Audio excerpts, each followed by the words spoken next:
They often have human relatives. They tend to live on high mountains or under the water, but in places where just typical humans can't go very easily. Mm-hmm. And they are generally helpful to humans. They will occasionally punish humans who do bad or stupid things, but in general, they are helpful. Stupid human, I will punish you. Well, okay. For example, one of the stories is of a human that meets a dragon, and the dragon really is looking for a suitor for his daughter, and he gets the human to agree to be a suitor for his daughter, and he and his daughter get married. Well, then the guy decides he doesn't want to be with this dragon's daughter anymore, and he wants to be with a real human woman, and so he finds a woman, he begins an affair, and his wife finds out, and then bad things happen from there. So, Crystalline does not look amused with this story. I'm just saying. And she's got her Sharon Kinney face on. And I don't expect her to be amused. I'm just saying he got killed by the dragon because he messed up. Mm-hmm. Yeah, okay. And even then, depending on the story you hear, there's a lot of stories where the dragon is like, you know, the fact that you don't want to be with my daughter is one thing. The fact that you lied to me is what I'm really upset with. Like, you made an affair. That's what I'm upset with. And those cultures, the Koreans, Vietnamese, Japanese, and Chinese, almost all of them, at some point, their ruling families were aligned with dragons. But honestly, it would be awesome just to have like a dragon's daughter as your wife. That would be, boom, crazy. I tend to agree. However, we're talking about how most of these ruling families could trace their lineage to a dragon. Like they had dragons in their family tree somewhere. Uh-huh. And in fact, at one point in the Chinese... Could that be their family cave? I'm just asking. Sorry, go ahead. And at one point, one of the Chinese emperors outlawed anybody from having an image of dragons on their home or on their personal property because he decided he was the only one allowed because he was actually related to them. So only he and his family could have images of dragons on things. I do not recall that being fair, but not everything in this world is fair, so okay. Okay, yeah, that's definitely a lesson to be learned. So, in the East, dragons are helpmates for the most part. They help humanity. Sure, they punish humans every once in a while, but by and large, they're helpful to humanity. These are good dragons. I like these dragons. Right. And that is the way they're seen in the Eastern world. Now, and to some extent, if you look in the Bhagavad Gita, which is the manuscript of the Hindu, mm-hmm. Uh-huh. It's an ancient manuscript now, but they have dragons in there, and again, they tend to be more Eastern than European in that they tend to be helpful creatures. Mm-hmm. Mm-hmm. So that's Eastern dragons. Uh-huh. And that is why when they're considered symbols of good luck. When you see a Chinese New Year, for example, if you go to a Chinatown in any city in America, because quite a few have them, mm-hmm. and see a New Year celebration, you will see a dragon in a parade because the dragon represents good luck for the new year. Right.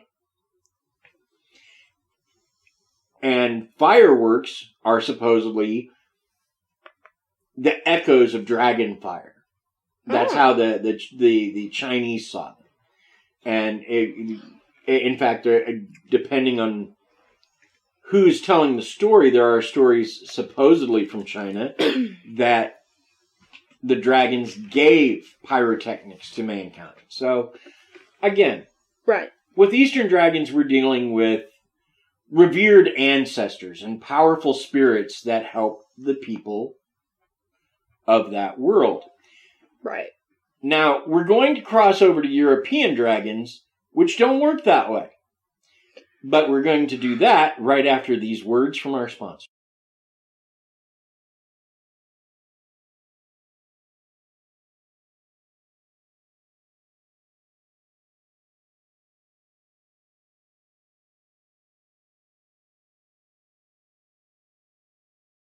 So, European dragons. Yay, European dragons. Now, European dragons were different. For one, there's no easy way of telling them apart, because the dragon could be what they called a worm, which was a dragon that had 2 legs and was like a long snake. Uh-huh. Or it could be what they called a wyvern, or some people call it a wyvern, which is a dragon with just 2 legs and wings, and a poisoning spike on its tail, or the ability to breathe poison some of them had. Wow. So, yeah. And then there's the traditional 4-legged, big-winged, fire-breathing, or lightning-breathing, or poisonous breathing. Jeez. Yeah. In other words, these big dragons... Dragons don't play that, Krysta. Big dragons whose whole existence is based on destruction. Uh-huh. And these creatures were rumored to collect gold and hoard it. Right. They're the dragons that artist renditions show with their gold hoard and all of the jewels and gems. Uh-huh. And the dragons were often fed princesses or... Huffin' puffin' dragon biscuits. They gotta eat the princesses? Well, here was the thought. Basically, they thought if they sacrificed a person to the dragons for the dragons to eat, and they for some reason they thought dragons preferred women, because why would a dragon eat a dude? Here's the thing. I strongly suspect that didn't come from dragons. That came from men not wanting to get eaten and women being the fairer sex. Well, that came from the politics of the era, is what I was going to say. Sure. Men were such gentlemen back then.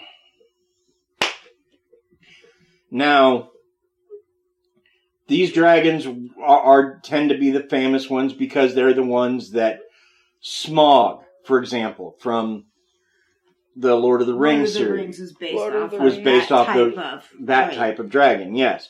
And a lot of times, like I said, they were kept appeased by feeding them virgins or local important women, and it's a fairly common trope in your fantasy stories. Sure.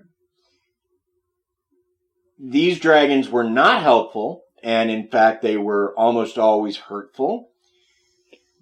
They tended to torment people for years, and they were almost always killed by either a knight who was trained to battle these creatures, or sometimes it would be like a bishop or a priest of some kind would be able to take one down. Right. In the very late 1600s, you'd get stories of like commoners tricking dragons, but I mean, right around then, a lot of these stories began changing anyway, and things of the old ways seem to shrink somehow and become easier to defeat. Uh-huh. And the same happened to dragons.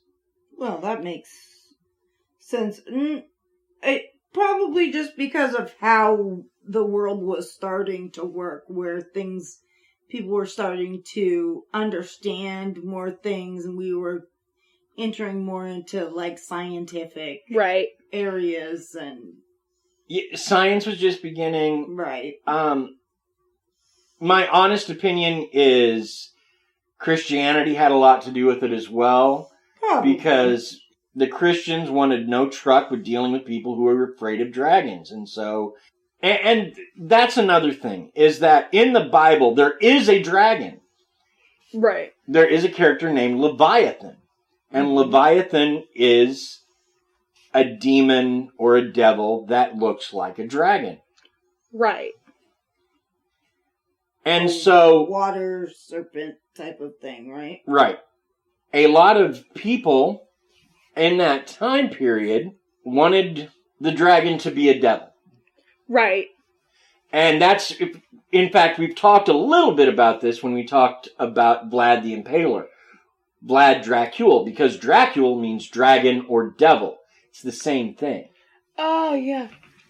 So, and that is probably why Europe, who had such a strong wave of Christianity rushing through it, saw dragons as evil. Because they were clones of Satan, basically.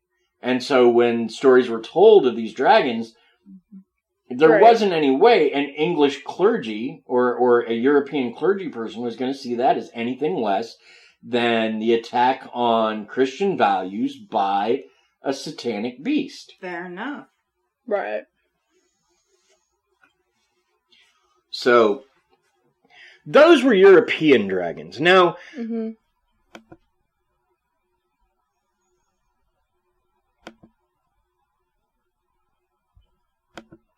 here we go. Now, as I said, those are European dragons. There have been more recent sightings of dragons. Not a lot. The last dragons really we hear about are 1400s. And then very sporadically, every 100 years or so. And I say it like that because that's what it works out to on average. It's really like 80 years and then 60 years and like 140 years, something like that, saying it all. But the last dragon sighting was reported in 1937. So if you were saying that, we'd be coming up on being due. I guess. But yes, a French pilot in Africa reported a dragon flying over Sahara? Sahara Desert? Yes. 1937, a French pilot flying over the Sahara Desert claimed he saw a dragon. Now, do I think he actually saw a dragon? I don't know. I will say this, it was 1937. Planes weren't great in those days. The French had a tradition of drinking wine near constantly, and Lord knows what heat exhaustion or heat deprivation or just being too hot might have played in that. Lack of oxygen, too, because we're talking about the very early days of any kind of warplanes and that kind of thing, so you have to wonder what. But, I mean, just, it's not every day somebody, even in a plane, says, hey, I saw a dragon, you know. Right. Right. And that's the point I was trying to make. They've been seen since the Middle Ages, but not a lot. And usually it's been over the water, which, again, if a bunch of sailors see a dragon flying over the water in the 1600s, are they seeing a dragon or are they seeing the sun up over some clouds? It's hard to say. Right. Sure. And so you've got to err on the side of they're seeing something normal and misplacing it. Right. Right. And because these are mostly Europeans who are seeing it, it's always a thing of dread. The Eastern folks don't dread their dragons as much because they think they're related to them. Right. Well, right. Okay.